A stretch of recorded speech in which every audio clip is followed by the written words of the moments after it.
بەڕێزان بۆچی ئێمە داکۆچی دەکەینکەوە موچەی فەرمانبەرانی هەرێمی کوردستان لەلایەن عێراق بۆ بەڕاستەوخۆ بێت واتە بەتەوتینکردنی ئێمە لە بڕیاری دادگای فیدرالیش داکۆچمان لەوە کردەوەکەوە پێویستە موچەی فەرمانبەرانی کوردستان تەوتین بکرێتەوە بە نیشتیمانیکردن واتە ڕاستەوخۆ حکوومەتی عێراقی موچەی فەرمانبەرانی هەرێمی کوردستان بۆ هەژماری تایبەتی ڕەقەمحسابی خۆیان بنێرێت ئەوەش بەڕاستی ئێستا مەترسیەکانمان زیاتر لە جێی خۆیەتی کە پێمان وایە حکوومەتی هەرێمی کوردستان دەستێکی ئەمین نییە بۆ موچەخۆرانی هەرێمی کوردستان و ئێوە بێن لە پرسای خۆتان و ئێستا لە ئەمڕۆ 3/4 حکوومەتی هەرێمی کوردستان تا ئێستا موچەی فەرمانبەرانی مانگی دووی تەواو دابەش نەکردووە ئەوە لە کاتێکدا کەوا نزیکەی مانگە کە حکوومەتی عێراقی موچەی فەرمانبەرانی هەرێمی کوردستانی بە تەواوی ناردووە و تا ئێستا حکوومەتی عێراقی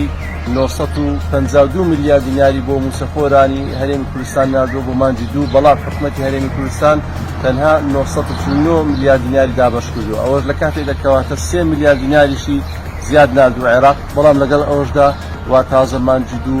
موچەی مانگی دوو دابەش دەکات بۆیە ئێمە پێمان وایەکەوە ئەو پرۆسەیە دەوی بە تەواوی تەوتین بکرێت و بە هیچ شێوەیەک ڕازی نابین جگە لە تەوتینکردن و هەر بەردەوامیش دەبین تا ئێستا 3 زیاتر سەردانی دامەزراوەکانی بەغدامان کردووە بۆ